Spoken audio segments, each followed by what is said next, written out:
A brilliant and prolific exponent of America's golden age of illustration, Harvey Dunn was the son of South Dakota homesteaders, from whom he developed the fortitude that enabled him to dream that any achievement was possible if one worked hard.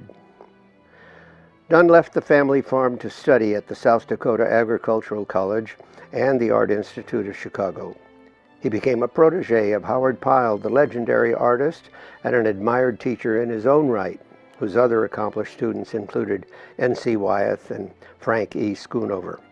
Eventually, Dunn opened his own studio in Wilmington, Delaware.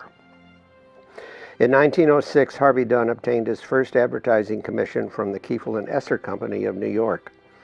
Throughout his prodigious career, he created painterly illustrations for the most prominent periodicals of his day, including Scribner's, Harper's, Collier's Weekly, Century, Outing, and of course the Saturday Evening Post.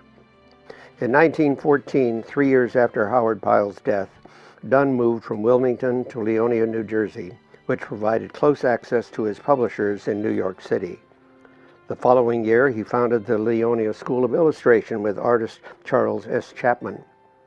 He explained his unique mission: art schools teach complexities, I teach simplicities. The only purpose in my being here is to get students to think pictorially. Among his talented students at Leonia was Dean Cornwell, who acknowledged Dunn's influence on his career. I gratefully look back on the time when I was privileged to sit at Harvey Dunn's feet, Cornwell said. He taught art and illustration as one. He taught it as a religion, or awfully close to such. Though Dunn and Chapman ultimately parted ways and closed their Leonia school, Dunn's desire to share his artistic knowledge with the next generation never waned.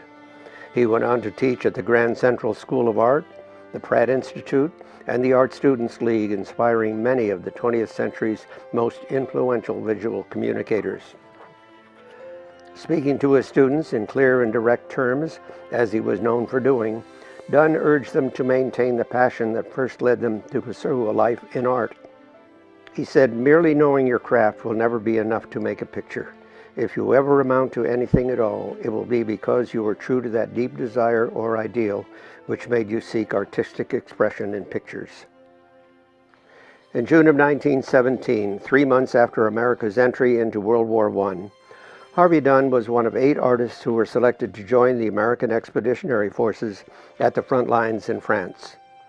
Their mission was to record battlefield action and create riveting images that would galvanize public opinion and inspire the purchase of Liberty bonds.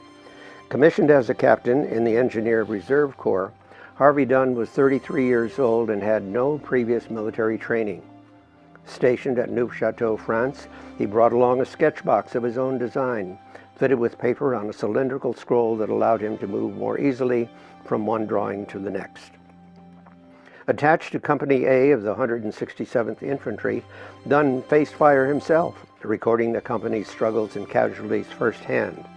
These pressures left him little time to finish works or send art back to the United States for publication, as had been the artist's assignment. Once retired from duty, Dunn and his fellow artists expected to have time to paint and draw from their rough sketches. However, after the armistice in November of 1918, the military's interest in the project waned. Discharged in April 1919, Harvey Dunn returned home and would ultimately complete 33 paintings based on his wartime experiences. Rather than focusing only on the drama of soldiers in action, which had been the mandate of the military, Dunn faithfully recorded a full spectrum of emotions and experiences in his art, which is powerful, empathetic, and heartfelt. Scarred by his battlefield experiences and disappointed that he was decommissioned before his wartime paintings could be completed, Dunn found it difficult to regain his pre-war enthusiasm for illustrating fiction. Working more broadly and with greater spontaneity after the war, he eventually went on to create published illustrations filled with color and life.